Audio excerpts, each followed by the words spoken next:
Senhoras e senhores, bom dia. A Omnia Safe Consultoria em Seguros dá as boas-vindas a todos os senhores e senhoras e agradece a presença à primeira edição do Fórum A Medicina Suplementar do Futuro e seu impacto nas organizações. Este evento tem como objetivo promover uma análise dos principais problemas ocasionados pela vida moderna, com foco na gestão da saúde no ambiente corporativo, proporcionando uma severa redução de custos nos contratos com as operadoras de saúde. Teremos ao longo de nossa manhã uma série de palestras com profissionais renomados que vão mostrar uma visão panorâmica deste cenário, esclarecendo pontos fundamentais para empresários, líderes de entidades de classes e profissionais de recursos humanos. O evento é uma realização da Omnia Safe Consultoria em Seguros, em parceria com a Câmara de Comércio Ítalo-Brasileira, região Nordeste. Queremos de público também fazer o agradecimento ao fundamental apoio das seguintes empresas e entidades: Sistema FIEC, CIMEC, a Associação Empresas do Complexo Industrial e Portuário do PECEM, a Associação de Empresas do Distrito Industrial de Maracanaú, Conselho Regional de Contabilidade do Ceará, a Associação de Bares e Restaurantes do Ceará, Câmara Brasil-Portugal Ceará, Conselho Regional de Medicina do Ceará e a Associação Cearense de Supermercados. Queremos fazer também o registro e o agradecimento às presenças do senhor Ricardo Sabadia, diretor executivo da Associação das Empresas do Complexo Industrial e Portuário do PECEM, da senhora Francisca Augusta Barbosa, vice-presidente do Conselho Regional de Contabilidade do Ceará. Para a fala de boas-vindas a todos os senhores e senhoras, convido ao palco e anuncio a palavra do senhor Cláudio Vulo, diretor de projetos da Câmara de Comércio Ítalo-Brasileira, e da senhora Luciana Santana, diretora técnica e organizadora de nosso fórum.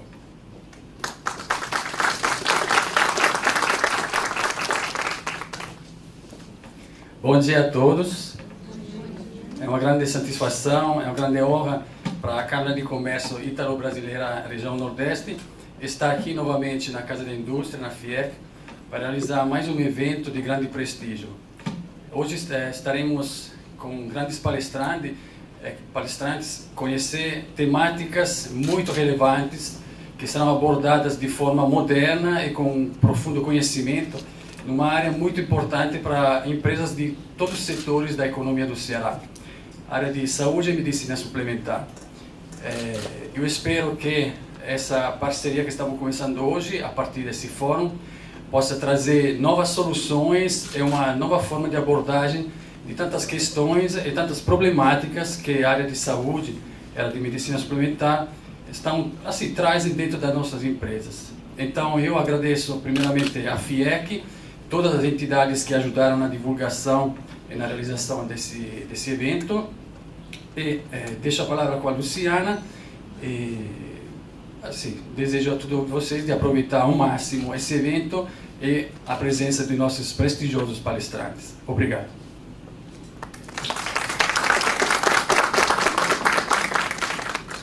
Bom dia a todos. Eu vou agradecer novamente a fala do seu Wellington e o Cláudio, e principalmente agradecer a grande parceria da Câmara Ítalo-Brasileira, Câmara de Comércio, a FIEC, que foram muito dedicados em conhecer o projeto, e foi um caminho que nós percorremos aí de alguns meses para colocar os temas por serem de grande impacto nas organizações, né? Falar de medicina suplementar, falar de saúde privada, organizações, empresas, setores como RH, né? Como QSMS.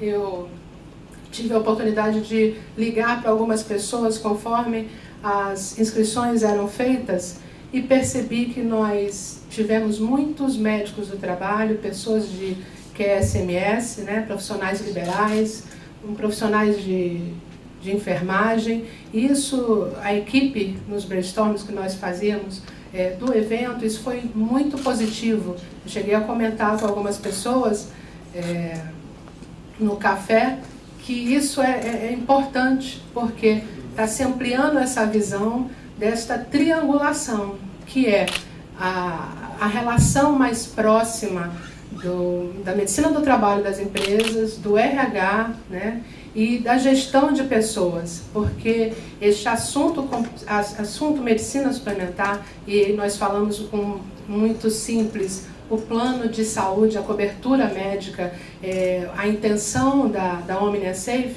é ampliar essa visão e mostrar como esse tema é complexo para todos os gestores, para todos os setores que são envolvidos, né, nessa cadeia de gestão de pessoas nas empresas, né. Espero que vocês aproveitem bastante o evento. Gostaria de reforçar que nós queremos muito a contribuição de vocês com questionamentos, né, a convivência de vocês e cada um na sua experiência. Tirem dúvidas. Quero agradecer aos palestrantes, a presença deles e todos que estão fazendo hoje conosco com a OmniaSafe, que esse evento seja um sucesso e que principalmente nós possamos levar até vocês informações que sejam valiosas e que possam contribuir profissionalmente para vocês. Muito obrigada pela presença de todos. Bom evento!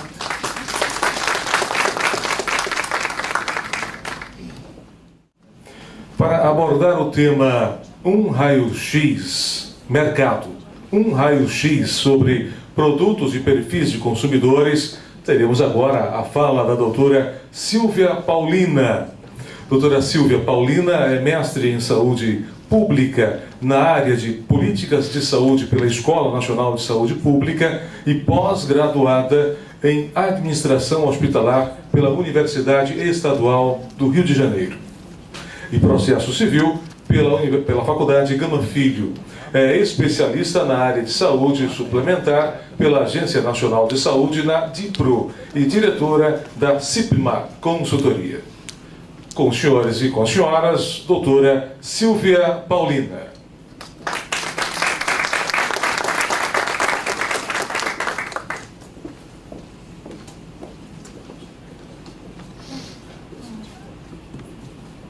Bom dia.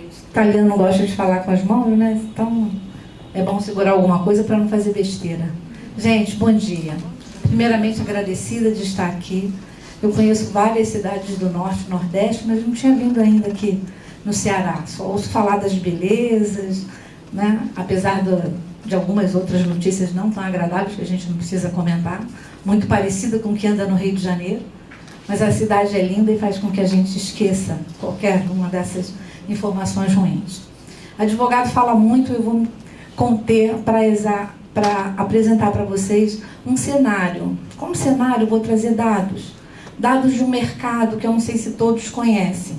Eu ouvi as perguntas, quantos advogados tem, quantas pessoas trabalham em operadoras, e eu percebi que quase ninguém, as pessoas não são dessa área. Então eu entendo que essa matéria é um pouco desconhecida para vocês. É isso mesmo? Quantos aqui entendem o que é saúde suplementar? Levanta a mão para mim. Sim. Para quem não entende, no Brasil a gente tem um sistema de saúde que se divide no aspecto público e no aspecto privado. No aspecto público todo mundo conhece o SUS. No aspecto privado nós conhecemos a saúde suplementar, que é essa, onde a ligação se faz por um contrato de plano de saúde que vai oferecer serviços de saúde àqueles que podem comprar.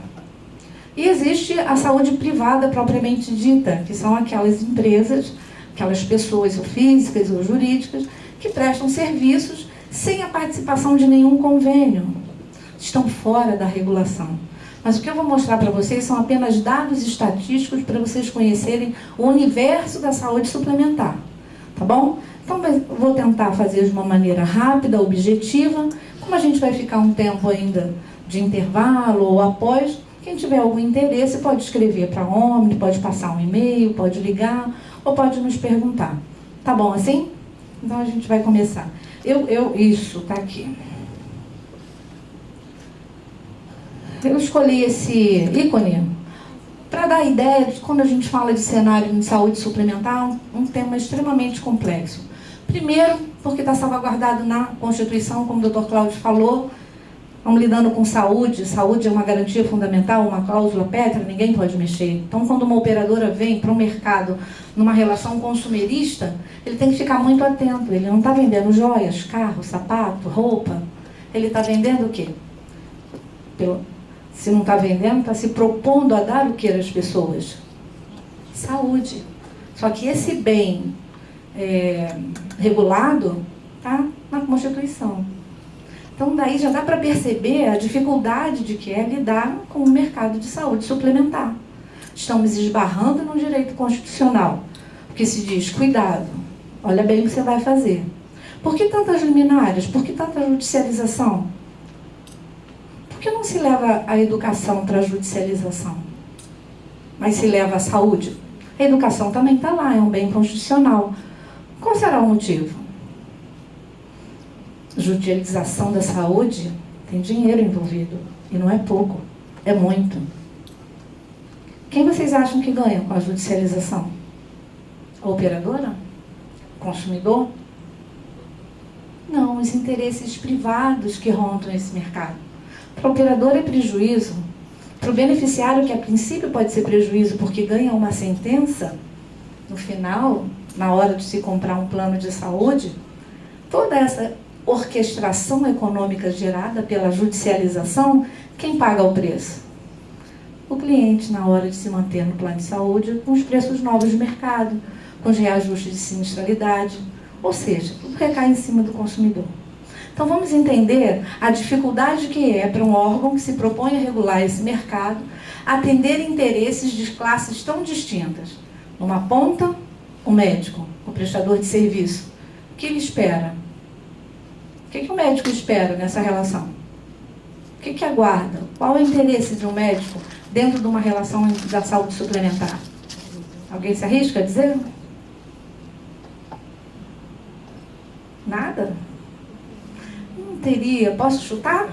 Se tiver algum médico que quiser concordar, seria uma remuneração justa por todo o serviço que ele aplica e pratica, por tudo aquilo que ele investiu ao longo da sua carreira?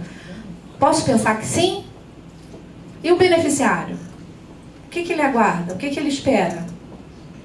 O que ele quer? Qual o objeto dele ao comprar um plano de saúde? Satisfação no quê? Ele quer acesso, ele quer cuidar da sua saúde.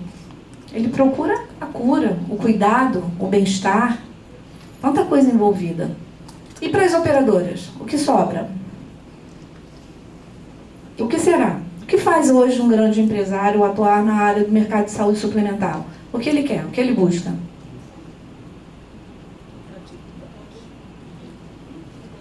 Com certeza. Ninguém vai investir no mercado sem retorno.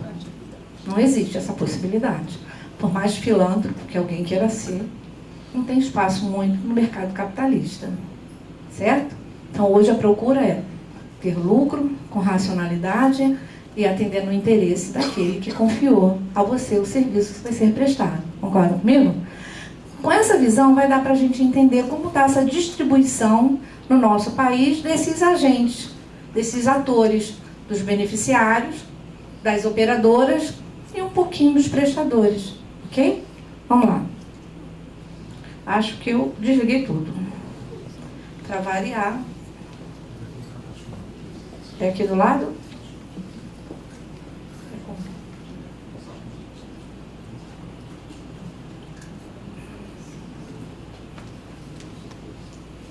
Deu para entender agora um pouquinho da saúde suplementar? Ou piorou as coisas? Vamos lá então. Pensar no futuro da saúde suplementar impõe um enorme desafio. O de estabelecer uma relação mais harmônica entre prestadores, operadores e beneficiários. Isso é uma frase dita por um representante aí do Conselho de Administração de Hospitais, que eu achei bem interessante. É o que todo mundo fala, é muito complexo convergir esses três interesses que a gente disse. Bom, nesse contexto, surge em 1956, depois de 4 anos discutido no Congresso, a lei que vai definir o marco regulatório. Veja que nós estamos falando de um mercado que já existia desde 1960. As operadoras de plano de saúde já vendem seus serviços, já têm os seus contratos desde 1960. Mas era um mercado sem lei, sem regras, onde as regras eram o mercado que ditava a necessidade da operadora e muito pouco a necessidade do cliente. Por isso se tinha tantos conflitos judiciais. Surge a lei. E essa lei, gente, já surge com uma determinação: observar as leis consumeristas, o Código de CDC. Então essa lei veio com várias proteções ao indivíduo. Aquele que não tinha muito poder para discutir lá no judiciário, ganha força com o Código do Consumidor. E essa lei já traz dentro dela essa obrigação. Então todo o texto dessa lei visa essa proteção do indivíduo, muito mais do que se existia antes, até porque não existia nenhuma lei voltada para o mercado de saúde suplementar. Obviamente, quando essa lei surgiu, havia necessidade de um órgão para tratá-la. Quem iria operacionalizá-la? Surgiu, a princípio, o interesse do próprio Ministério da Saúde e, logo depois, com a implantação das agências nacionais de saúde no país, no período da terceirização, lá em 1995, surgiu a Agência Nacional do Petróleo, a primeira, e outras, vem-se a ideia de Agência Nacional de Saúde, que seria o órgão, uma autarquia especial, com poder próprio, com capital próprio, com vida própria, uma área técnica, regular um mercado puramente técnico. E aí surge a Agência Nacional de Saúde. Essa agência veio com essa finalidade, gente, está lá no artigo 4º. Atender os interesses das pessoas, salvaguardá-la no que se refere à sua saúde, de olho na Constituição e na relação do consumidor com relação ao Código. As operadoras, como a gente já definiu aqui, e os prestadores de saúde. Bom, vamos ter uma ideia de como é esse crescimento ao longo dos anos. É aqui embaixo, que acende a luzinha vermelha, de dezembro de 2000 a março de 2007, a gente teve um aumento aqui de 30 milhões de beneficiários e alguma coisa para 47 milhões. Isso dá mais de 50% no crescimento do mercado de saúde suplementar. Isso significa que, apesar de todas as dificuldades econômicas que se possa ter, é um mercado em crescimento. Se a gente quiser dar uma olhadinha, e esse material depois pode estar disponível para vocês, para o uso individual de vocês, se assim vocês o requisitarem diante da Omnisafe, tá bom? Se vocês quiserem dar uma olhadinha no sentido de ver a distribuição desses 47 milhões pelo Brasil, vocês vão ver que em vários estados, a gente não vai fazer um por um aqui, houve crescimento. Em outros estados, em outras regiões, houve uma perda dessa quantidade. Se observa ao longo dessa análise que nas regiões norte e nordeste houve um crescimento da saúde suplementar. E nas regiões do sudeste, uma região já esgotada, houve uma perda desses beneficiários, muito mais do que nas outras regiões. Se a gente observar a curva de crescimento e declínio desse mercado, a gente observa também que desde dezembro a março de 2007, ela teve um pico, certo? Lá em 2014, e começa a declinar exatamente a partir dali. E isso aconteceu tanto no aspecto odontológico, que é essa laranja, como no aspecto da assistência médica propriamente dita. O mercado odontológico ele cresceu muito mais do que o mercado médico. E isso é explicável no aspecto econômico. Investir numa área odontológica é muito mais barato que investir numa área médica, considerando a tecnologia. Você tem aí, só para você ter ideia, por segmento, por modelos de organizações, autogestão, filantropia. Autogestão a gente vai falar aqui da CACIA, um exemplo, a GEAP é outro exemplo. São operadoras que não comercializam planos, oferecem apenas a sua gama de funcionários, não tem uma atividade mercantil. Vocês têm as cooperativas médicas, exemplo, a Unimed, medicina de grupo, a Golden Cross, uma Amil, que também tem medicina de grupo, as seguradoras, como Sul América, Bradesco, Itaú, tantas outras. Então, se você observar nesse cenário, todas, umas ou mais com menos intensidade, também atravessaram a mesma crise. Umas se mantiveram, como, por exemplo, as autogestões, que não estão no mercado, né? Estão mais voltadas para as suas atividades internas. Mas se você compara uma cooperativa médica, você vai observar o cenário dela é aquilo que o cenário nacional aponta.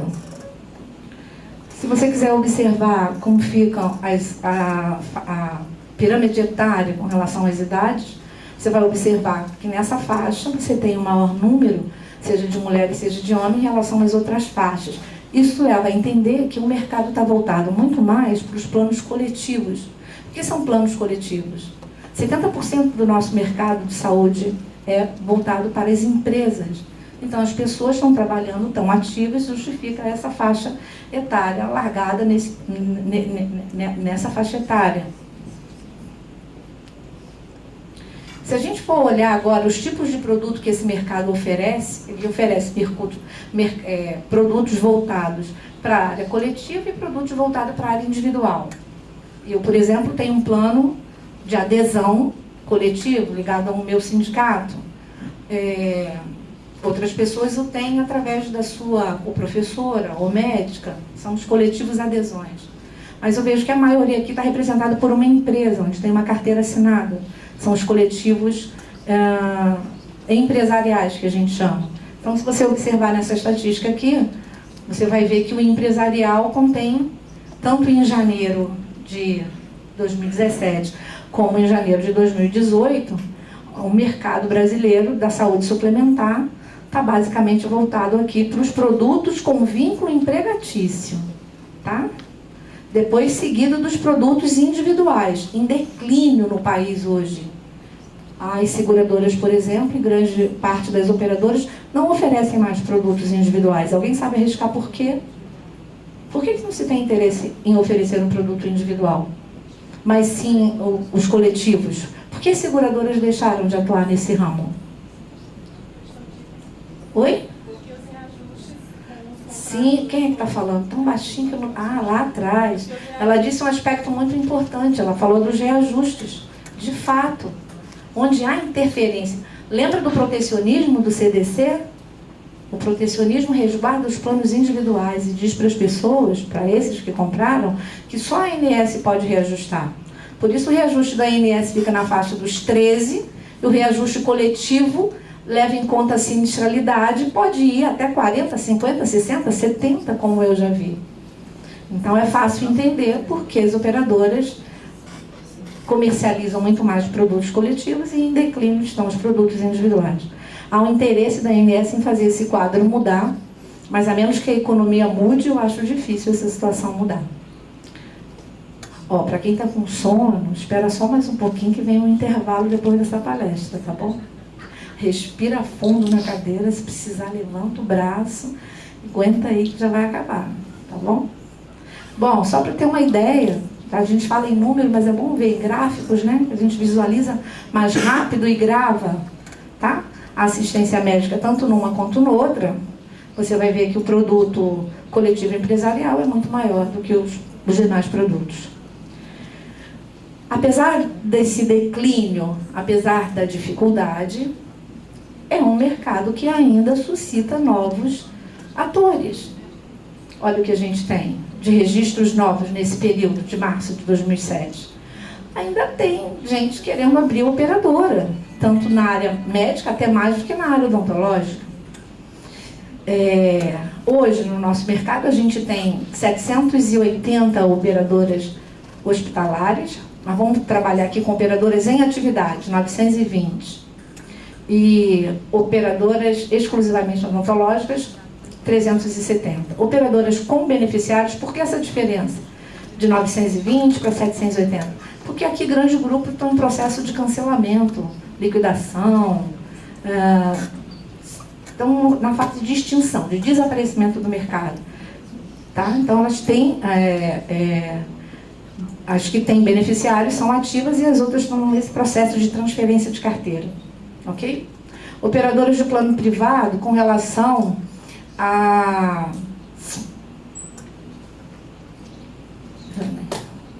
a relação às operadoras médico-hospitalares, só transformando em gráfico aqueles números lá.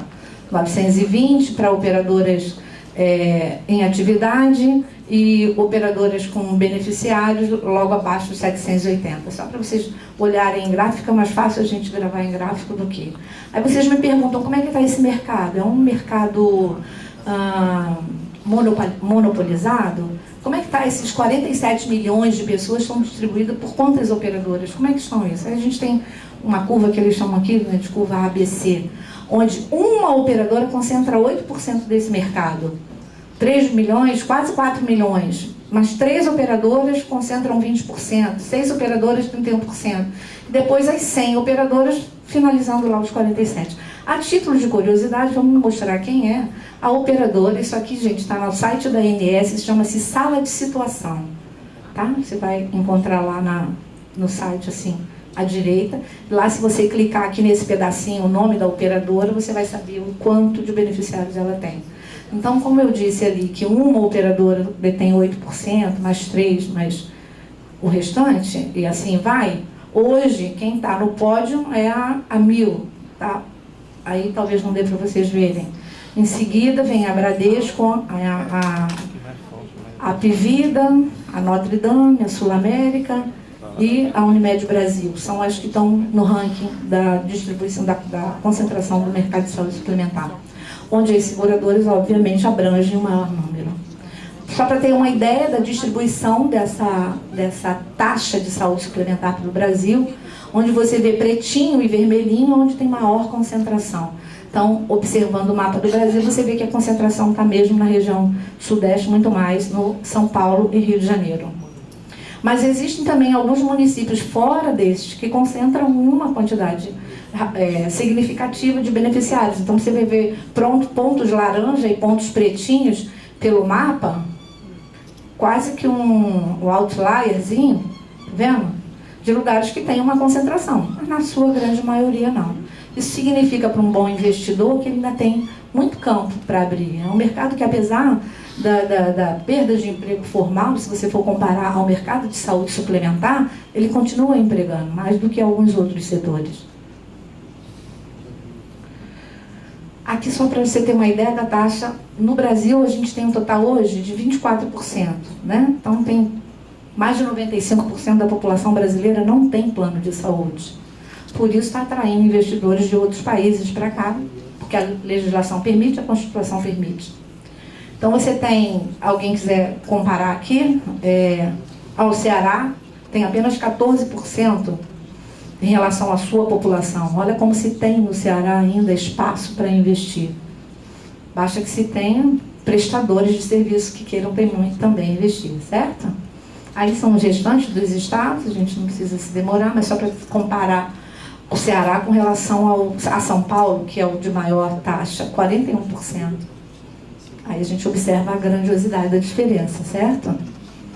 Um total de estabelecimentos, a gente lista aqui, todos esses dados que eu estou mostrando para vocês estão no caderno de informações da saúde suplementar, que entrando no site vocês conseguem acessar e ter essas informações. Essas são as últimas publicadas. Muito embora estejam informações aí de março de 2017, é o que a ANS está disponibilizando hoje, ok? Então você tem quantidade de hospitais, quantidade de hospital geral, aí você vai ter o absoluto, o relativo, e aqui você vai ter aquilo que é utilizado no SUS e aquilo que é utilizado pela área privada, tá? Se você tem no sistema ambulatorial, no SUS, 77 mil, no particular você tem 194. Aqui você dá para observar a desproporção e o quanto está carente a nossa área de saúde pública no país. Leitos, então, nem se fala. Tá? Leitos para internação. Só uma informação econômico-financeira, só para ilustrar. As contraprestações efetivas desse segundo trimestre somaram 169 bilhões. No histórico dos últimos 12 meses, despesas assistenciais, 143 bilhões. Tanto receita como despesa cresceram 11% em relação ao série do ano anterior. A margem de lucro permaneceu estável de 4 8%. Ou seja, com toda a crise, esse mercado ainda se mantém e é, não individualmente para uma operadorzinha que tem 3 mil beneficiários. A gente não está falando disso. Essa, com certeza, não está dentro. Mas estamos falando de uma média das operadoras do mercado como um todo. Tá? São valores que a gente, só para observar, em termos de modelo de organização, quem ganha o quê, quem gasta o quê, para você ter uma ideia lá. Numa análise final, que aqui não cabe nesse momento. Esse é um gráficozinho, só para ilustrar aqueles números da tela anterior, é um índice combinado. Esse índice combinado leva em consideração todas as despesas que uma tem, todas comerciais, assistenciais, administrativas, e cruza com todas as receitas que ele recebe. Então, se você vê, todas tiveram um declínio muito grande aqui nesse primeiro trimestre de 2016, cresceram de uma certa forma ao longo do ano e apresentaram queda de novo aqui no primeiro trimestre de 2017. Daí para cá tem-se um ano. Então, se a gente for rever essa curva, ela vai estar diferente, mais positivamente. A Inés ainda não publicou. Na área odontológica, taxa de sinistralidade. Gente, para explicar, taxa de sinistralidade é aquilo que a sua empresa tem na mão, precisa ter na mão, na hora de conversar com a empresa que contratou o plano de saúde. É aí que surge a necessidade de um gerenciamento de serviços de saúde naquela clientela contratada. É aí que surge a necessidade da expertise de uma empresa atuar nesse mercado, porque é nessa hora em que aquele plano que a sua empresa pagava 100, pode ser que tenha que pagar 250. Tá? A taxa de sinistralidade, ela serve para medir isso, o quanto você está gastando na área da saúde. E qual vai ser o enfoque disso na hora de sentar para negociar preço. Por isso que é necessário uma ação de um agente externo capaz de avaliar a necessidade de saúde dos seus beneficiários. Por isso que a gente volta lá no estudo da Maraci, perpassa pelos aspectos da judicialização e cai na realidade financeira que afeta o mercado, apontando a necessidade de se fazer alguma coisa. Provisões técnicas, isso aqui é só uma coisa, assim, provisão técnica é tudo que uma operadora precisa ter em dinheiro para bancar as suas despesas. A grosso modo é você ter um bom salário no final do mês para bancar o seu cartão, a sua educação, a sua saúde, as suas despesas do dia a dia. As operadoras são obrigadas a constituir essas garantias para dar conta e não caírem numa liquidação. Ok? A distribuição do percentual de reclamações, e aí vem 2 slides para a gente terminar. É óbvio que nesse mercado o que se mais tem são as reclamações. As NIPs, não sei se vocês já ouviram falar, são instrumentos que a INS criou para diminuir a judicialização na área da saúde suplementar e com louvor vem exercendo esse efeito. Diminuiu-se muito os problemas da saúde levadas à judicialização por conta desses instrumentos prévios administrativos criados pela agência. É um sucesso em relação às demais agências. Para finalizar, algumas observações desse mercado. Saúde é uma das principais preocupações do povo brasileiro? Com certeza. Toda pesquisa aponta isso. Ao lado hoje da corrupção, né, revelada. Plano de saúde é uma alternativa em busca de melhor qualidade de atendimento? É óbvio, é claro. É uma atividade de risco? Sim. Risco desconhecidos? É impossibilidade de mensuração desses serviços? Alguns aspectos sim, outros não. E depois do intervalo vocês vão ver que muitos desses riscos podem ser preveníveis e tratados. A gente vai ter uma boa revelação depois do intervalo, não perca. Constante alta de custos em razão da incorporação de tecnologia é o que mais... Quantos minutos eu tenho? Não, quando você chega perto é porque está na hora de parar. Opa, não vou nem precisar disso tudo. Eu disse para eles que eu ia abreviar. Constante alta dos custos em razão da incorporação. Gente, não tem serviço no mundo mais caro do que saúde. E isso se dá conta pela grande tecnologia, óbvio, muitas vezes voltada para a melhoria da qualidade da saúde do indivíduo, mas encarece, e muito. E, infelizmente, por conta do ser humano, e aí não precisa estar no Brasil, né? Porque não é só no Brasil que acontece, no mundo inteiro, muitas vezes o uso desnecessário, que aumenta o custo. Ok? Como eu já disse, apesar de tudo isso, só 25% da população brasileira tem plano de saúde. Possibilidade. O que se tem nesse mercado de saúde para tentar melhorar? E aqui eu trago a minha impressão, mas baseada em tudo que eu observo, leio e vejo em termos de discussões nos fóruns de saúde suplementar pelo Brasil. Primeiro, assumir que o objeto principal é quem? É o cidadão. Não é a saúde que você se propôs a colocar no mercado? Então é para ele que você tem que olhar. Será que a gente está fazendo o dever de casa correto? Aperfeiçoar o arcabouço regulatório. A gente tem uma lei que demorou 4 anos para sair, e depois que saiu teve 17 emendas. E a todo dia, se você olhar no site da ANS, tem uma súmula, ou tem uma norma, ou tem uma IN, ou tem uma... Tem de tudo, todo dia. Uma colcha de retalhos sem fim, não para. Prover transparência nas relações de mercado. O beneficiário não conhece de saúde. O médico é Deus para ele. E quem está aqui pode me conferir. Se um médico disser, enfia o dedo na garganta, puxa, o cliente vai fazer. Ele não conhece, ele não sabe. A assimetria é enorme. Então, é preciso empoderar a esse beneficiário. A Inés tem feito umas tentativas.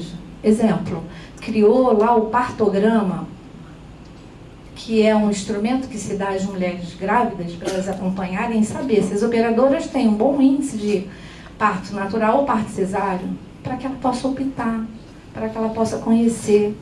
Isso é tentar corrigir uma assimetria, isso é dar empoderamento. Isso é tentar elevar o nível de conhecimento do indivíduo.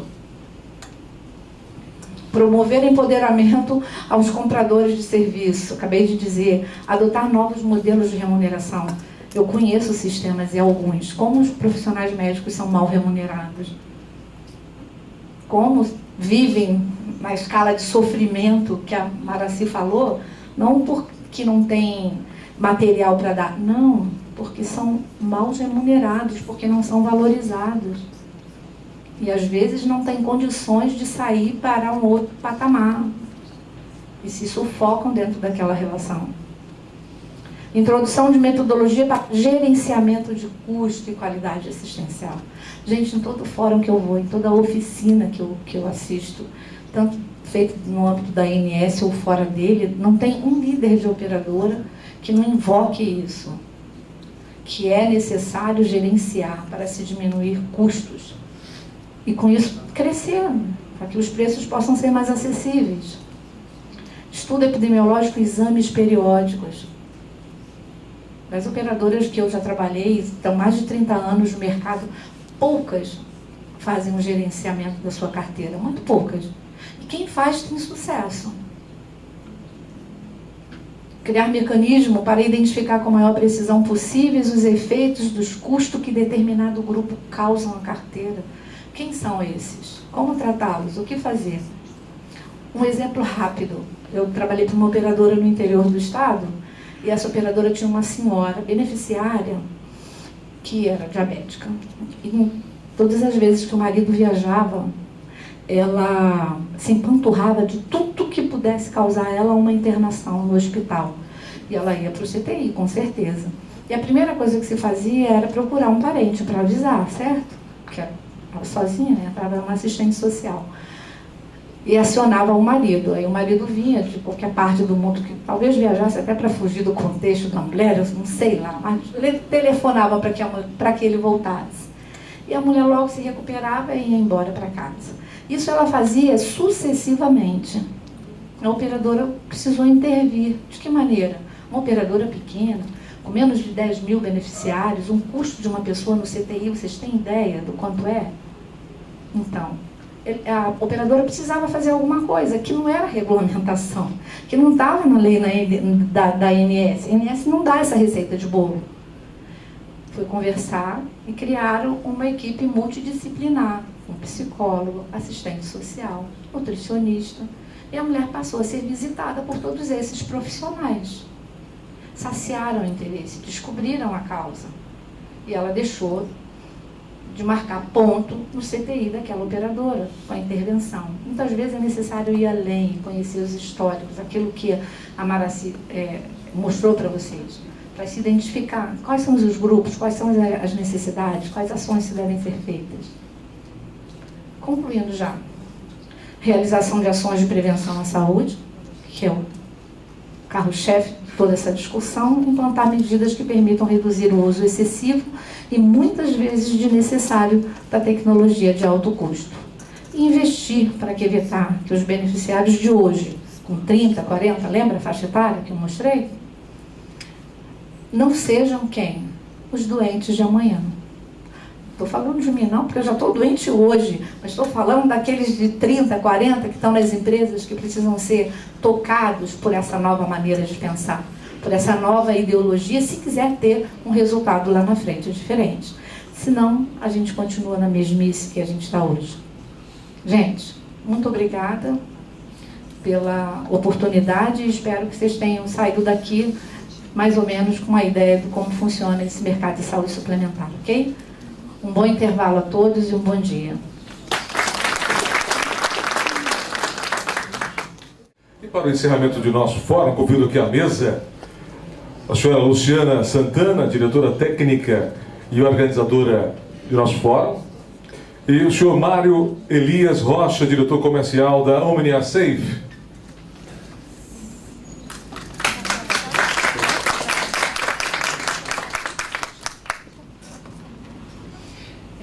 Então, depois desse nosso fórum, nós estamos aqui para responder as perguntas que vão principalmente ser direcionadas aos palestrantes de cada tema, né? Falar sobre gestão, sobre todos esses cenários que nós incorporamos em programas de gerenciamento de empresas, né? Então, passamos aí 4 visões muito importantes que têm que ser consideradas, têm que ser gerenciadas, têm que ser efetivadas e ter esse conhecimento da gestão e esses 4 pilares.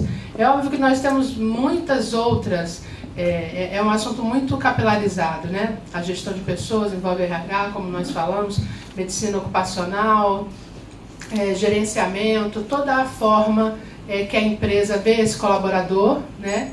E isso, até a empresa admitir os programas, né? Nós já temos vários clientes e temos algumas dificuldades em que esse empresário ele reconheça os programas e que esses programas eles tragam efetivamente resultado para a empresa. Então é o que o Dr. Leonardo Luna comentou, a doutora Maraci, que nós tenhamos esses números, esses mapeamentos. Uma coisa muito interessante é que as empresas que possuem cobertura de plano de saúde, eles fazem, normalmente vocês têm aí os problemas mais graves, que fazem com que vocês mudem de operadora, por exemplo. O momento mais comum de ocorrer é quando vocês têm um reajuste severo, né? Então, você tem um reajuste fora do VCMH, né? Que é a variação do custo médico hospitalar, e de uma operadora que não gerencia muito bem os seus números, a sua atuária, então tem que fazer correções técnicas a esse sinistro da própria carteira. Então, ela determina reajustes que impactam e tornam inviáveis a perpetuidade, às vezes, até do benefício, ou então você tem que fazer um downgrade, né? Você tem uma cobertura nacional, passa a ter uma cobertura regional, começa a colocar alguns subterfúgios técnicos, coparticipação, entre outros que nós temos. E todos esses cenários que nós colocamos, todos os profissionais, os doutores, né, os palestrantes, eles fazem parte dessa grande equipe que proporciona o gerenciamento desses números da gestão suplementar, da gestão do contrato de saúde das empresas, das organizações, dos representantes de associações que nós tivemos aqui, né? Estamos no final, tivemos que nos fazer algumas correções. Tínhamos o café e estendemos para que a maioria dos profissionais e dos presentes pudessem acompanhar todos os importantes temas que nós apresentamos aqui, mas ainda assim nos estendemos muito nesse momento de debate. Mas se vocês tiverem alguma pergunta específica para nós, né, que nós possamos responder, para os palestrantes, nós estamos à disposição, salvo a ausência da doutora Maraci, que teve que voltar para o Rio de Janeiro. Já está no voo. Temos um microfone à disposição dos senhores. Por favor.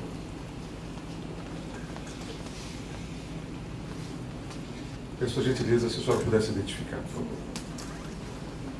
Me chamo Suiane, né, sou gestora de recursos humanos e, assim, parabenizo o evento. Assim, o evento foi de altíssimo nível, né, e uma coisa que me deixa muito triste é ver uma abordagem tão importante não ter sido tão prestigiada por outros colegas. Entendo que tem compromissos, mas, assim, foi muito rico.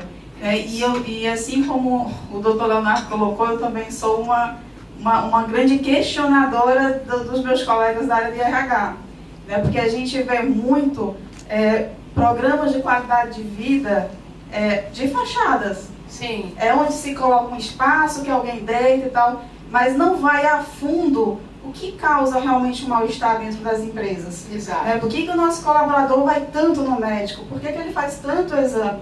Então, essa profundidade que hoje foi muito bem abordada aqui, me deixou assim, extremamente feliz.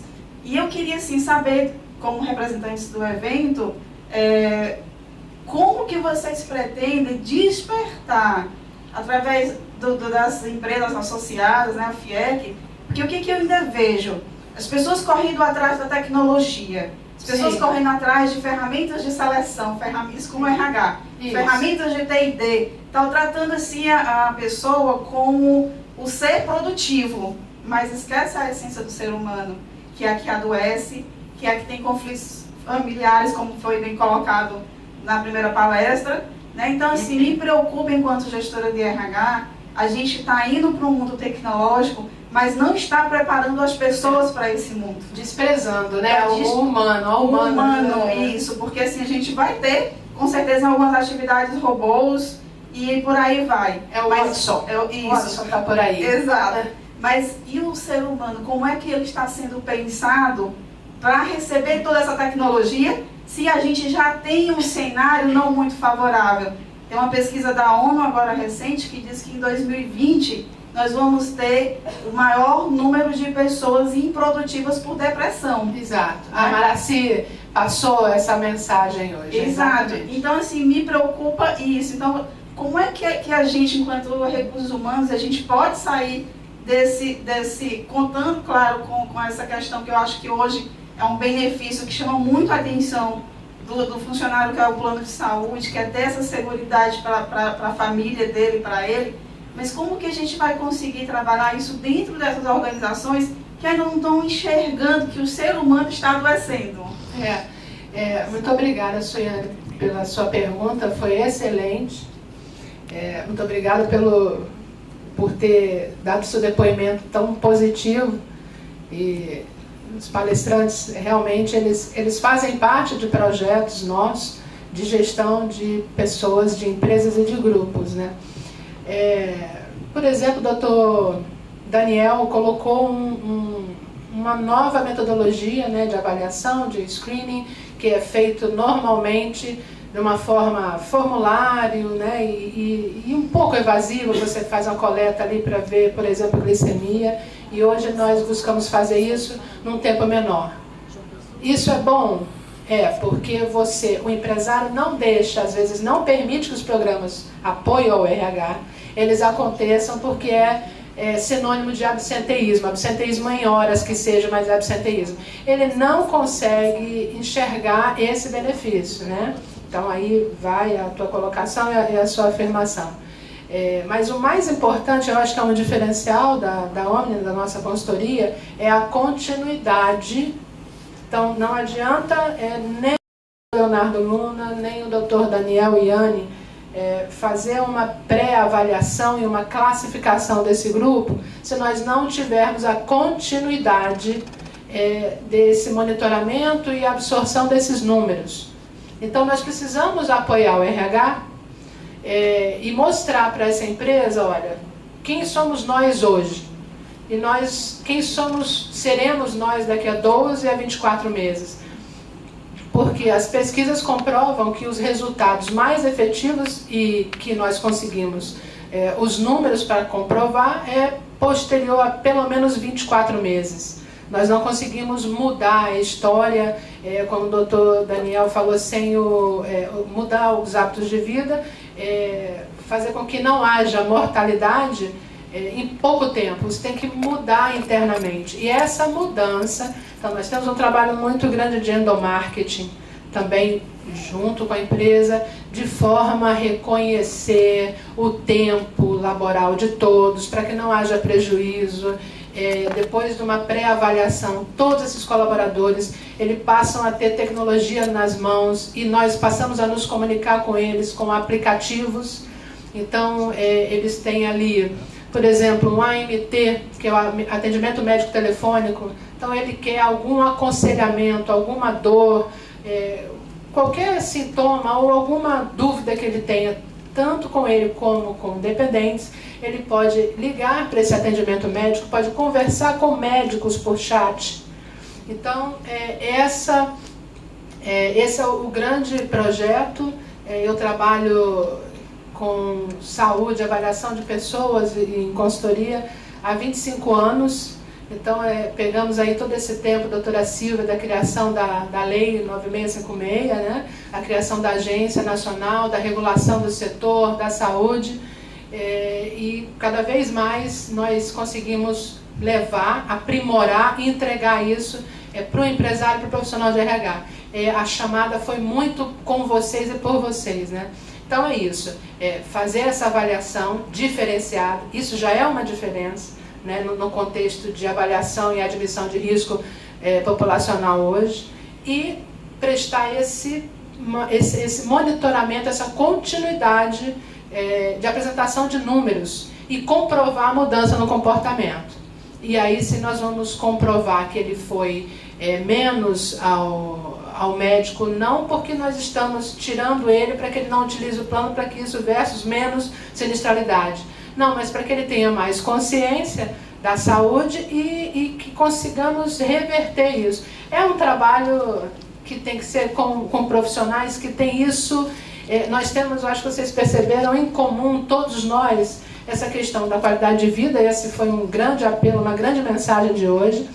Mostrar para vocês que conhecemos os principais ofensores, vamos dizer assim, e são como é que eu posso dizer, os complicadores para o profissional de RH, do QSMS, da medicina do trabalho, para conseguir transformar e fazer com que o empresário permita o trabalho e a evolução de vocês, entregando essa consciência, essa melhoria e criação de células de qualidade de vida nas empresas, né? Então, aí nós podemos ficar aqui, vir um workshop 2, 3 dias, falando desse tema. Ele é muito, como eu disse, muito capilar e temos muito debate pela frente. Mas só queria, é importante para nós, né? Eu também tenho uma experiência muito grande dentro da operadora, né? E trazendo essa experiência para cá, ter a visão de como a operadora vê o nosso segurado, tá?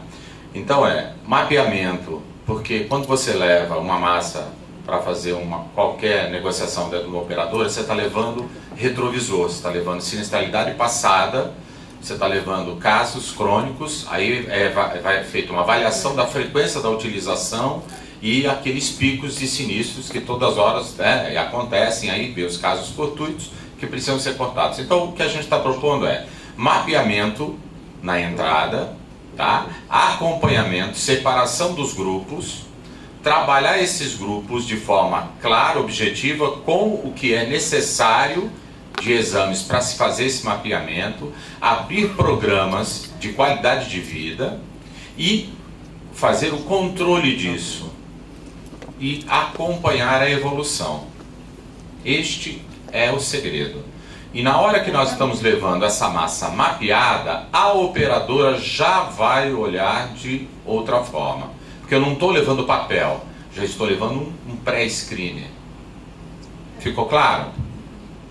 E não adianta mais apenas mudar de operadora. Não adianta mais fazer downgrade, eu tenho nacional, e não adianta. Principalmente as empresas têm que absorver a consciência que vai chegar uma hora, e grandes empresas nós conhecemos no Sudeste, Rio de Janeiro e São Paulo, que as operadoras já entram numa lista. E, caramba, isso aqui, ó, R$350 na per capita. Porque sabe que aquela empresa é uma empresa que não tem gerenciamento, então o que eles fazem? Atuarialmente eles agravam para que tenha margem técnica para poder absorver aquele risco. Então, também essa mensagem de que as empresas precisam, as empresas que querem dar continuidade ao benefício, e por muitas vezes também a empresa, por motivos econômicos, não posso mais dar o benefício, não posso mais custear tantos por cento ou 100% do titular. E nós vimos recentemente, aí nos últimos 24 meses, com as empresas com problemas econômicos, o país vem vivendo isso, perdendo receita e tendo que demitir, e os funcionários, olha, eu deixo o plano de saúde, mas ou vou ter que demitir, o que é que nós fazemos? Olha, desconta 100%. Desconta 100% do meu salário, o plano de saúde, mas hoje as empresas não conseguem mais cortar o plano de saúde. O próprio funcionário faz o apelo para o RH para que esse benefício ele não seja cancelado. E como a empresa perde o gerenciamento? Então, se quem paga é o funcionário, a empresa não tem mais esse gerenciamento. Então, esse é um outro cenário que a empresa perde completamente. O gerenciamento, o funcionário faz assim, não, eu pago 100%, eu vou usar, ninguém me segura. E esse contrato, normalmente por adesão, custeado 100% do colaborador, que tem outras garantias pela Agência Nacional de Perpetuidade, mesmo depois da demissão, ele é também, tecnicamente, muito agravado por parte dos operadores. Então, nós estamos aqui para poder ajudar as empresas em todos esses cenários que envolvem como manter, como contratar, como mudar, sem proporcionar grandes traumas para esse grupo, para esses colaboradores, e principalmente comunicar o endomarketing. Se nós temos que mudar um plano, nós temos que mudar a categoria, o regimento, a atuação dele, colocar uma coparticipação. Nós conseguimos fazer isso explicando para o colaborador de forma que ele aceite, admita melhor esse benefício, esse novo formato. Temos mais uma pergunta, por favor. Meu nome é Alessiana, também sou gestora de benefícios e entusiasta desse assunto. Do rol de benefícios que tenho que administrar no dia a dia, assim, um plano de saúde, eu tenho uma paixão especial por tudo, né, por todo o contexto. Não seria nenhuma pergunta, também aproveitando o gancho da Suiane, parabenizar a Omnia. Eu acho que foi uma forma muito inteligente de divulgar o trabalho de vocês. Achei fantástico todo o conteúdo, todos os palestrantes. E acho que, a meu ver, uma iniciativa muito nova aqui em Fortaleza, pelo menos não vi nada igual nos últimos anos, a estimular que vocês, né, é o primeiro fórum, que venham outros. Com certeza. Né, para que a gente tenha a oportunidade de divulgar o que aconteceu aqui hoje, com muitas anotações, muitas ideias, e acho que é bem interessante essa iniciativa, que ela se repita, né? Realmente a gente tem uma dificuldade enorme de se ausentar das empresas, né? Eu vim bem reticente, uma manhã parece uma vida fora, né? Mas vamos lá. E você veio por estímulo? Então, eu ia... Você teve que pedir muito essa ausência aqui? Não, eu ainda trouxe alguém da minha equipe que também trabalha junto com a gente aí nessa empreitada. Mas eu ia fazer uma ressalva com relação à comunicação, porque eu soube, por acaso, recebi uma imagem no WhatsApp, e aí fui pesquisar no Google, né? Então, assim, eu não tive uma dificuldade até para fazer a inscrição, Então, talvez eu acho que a comunicação tenha pecado um pouco, né? E por isso Sim. o público foi menor e também tivemos atrasos, né? Que talvez, não sei se todo mundo concorda, é uma característica mesmo assim, da nossa região, a presença e a pontualidade, né? Mas, mesmo assim, eu gostaria de ratificar, né, que foi uma iniciativa muito válida e que a gente possa ter outras oportunidades, trazendo aí os demais colegas, principalmente do mundo corporativo. Muito obrigada. Eu gostei muito da tua fala, você começou falando de benefício. Aí é que está a questão, obrigado. Você começou falando de benefício, aí é que está a questão. Deixa de ser um benefício, sob o ponto de vista da bondade humana, para ser uma ferramenta de trabalho altamente propícia para a empresa e para o empregado. A questão também, cá para nós, que ninguém nos ouça, é que muitas empresas olham isso como um benefício, né? Ticket de refeição, também vou dar plano de saúde. Pois é, e hoje não é mais isso, em nenhum lugar do mundo, né? Quando você fecha um contrato de prestação de serviços médico ou de tecnologia, você não acompanha aquele contrato? Você, quando contrata um terceirizado para fazer um headhunter para você, para determinadas vagas, você não acompanha esse contrato? Por que o plano de saúde não pode ser? Não só pode, como deve. Porque o objetivo da empresa é, se eu tenho um plano de saúde, o meu número de doenças tem que diminuir. Estou errado, doutor? O meu número de doenças tem que diminuir. Eu não quero que o meu empregado saia da empresa para fazer fora, porque eu estou perdendo tempo, eu estou pagando para ele não estar aqui dentro. A gente entende tudo isso. Mas, ao mesmo tempo, essa visão do benefício como se fosse uma bondadezinha humana, hoje não rola mais, não pode ser dessa forma, né? A ponto da empresa suspender o contrato, eventualmente, porque não há condição de pagar. Não, a crise que a gente vive impede isso. Então, eu gostei demais quando você falou, isso é um benefício. Pois é, não é mais um benefício, né? Hoje é uma visão míope. Hoje é um investimento de negócio. Exatamente. E existe um break-even, que chamamos de break-even, que é o ponto de equilíbrio de ponto 70, em algumas regiões ponto 75. Então, para a gente encerrar o horário de todos aí que tem que, né, dar continuidade, é só pensar, 1% de todo o contrato de saúde corporativo, aí vai depender de qual é a política comercial da operadora, é a taxa de administração dela. 70% é destinado à utilização, é o sinistro. Você contrata uma operadora e ela diz para você, eu sou capaz de gerenciar o seu aporte mensal. É isso. Ela diz que tem essa capacidade de gerenciar esses 70%, porém, se você meter a mão nos 30% dela, ela vem e fala assim, querida empresa, você tirou meu lucro, então, vamos repor tecnicamente, trazer esse contrato ao equilíbrio, 25% de reajuste.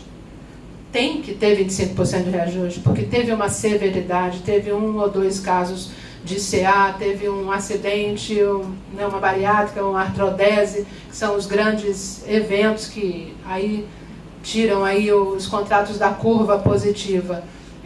E como é que vocês ficam com isso? Então, assim, não dá mais, realmente, para as empresas apenas contratarem plano de saúde. Nós queremos passar esse conhecimento para o RH, colocar todos esses pontos de forma muito clara para que vocês tenham uma melhor contratação e uma melhor continuidade e condição de continuar com benefício. Tá certo? Eu agradeço a colaboração de vocês, o tempo investido, dedicado. Espero que nós possamos ter passado essa mensagem e contribuído com informações, né? E nós vamos estar aqui até o dia 19, alguns diretores disponíveis para debate, podem chamar, nós estamos disponíveis para visitar, para conhecer como funciona o risco de vocês, ou enfim, a realidade de cada um. A nossa intenção é vir para Fortaleza e para o Nordeste, porque nós passamos 2 anos pesquisando o Nordeste, pesquisando as grandes empresas, pesquisando os sindicatos, pesquisando as convenções coletivas, como o Nordeste e o Norte, eles admitem benefícios, e como os números que foram demonstrados, as empresas realmente não conseguem, ou essa filosofia, essa nova fala, esse conhecimento ainda não chegou. Então, estamos muito disponíveis e eu estou muito feliz por ter tido QSMS, médico do trabalho aqui, mudando, o médico do trabalho querendo se integrar nessa triangulação de gestão junto com o RH, é fantástico. Isso é dito desde 2002, então só agora, com o E-Social, que traz um outro comprometimento para a saúde do trabalhador, não só para o que é ofensivo no laboral, mas também para o que ele traz de patologia. Então, o E-Social quer que a empresa olhe o colaborador com o que ele vem e trate dali para frente. Então, aí é um outro debate. Tá bom? Mais alguma pergunta? Ok. Agradeço a todos pela presença e quem conseguiu segurar aí todos os compromissos para nos manter conosco. Agradeço aos palestrantes, Sistema FIEC, principalmente o Cláudio Vulo, que foi o diretor de projetos responsável aí pela aprovação do nosso projeto junto à Câmara de Comércio Itália e, nossa, ele foi impecável, um grande parceiro. Muito obrigada.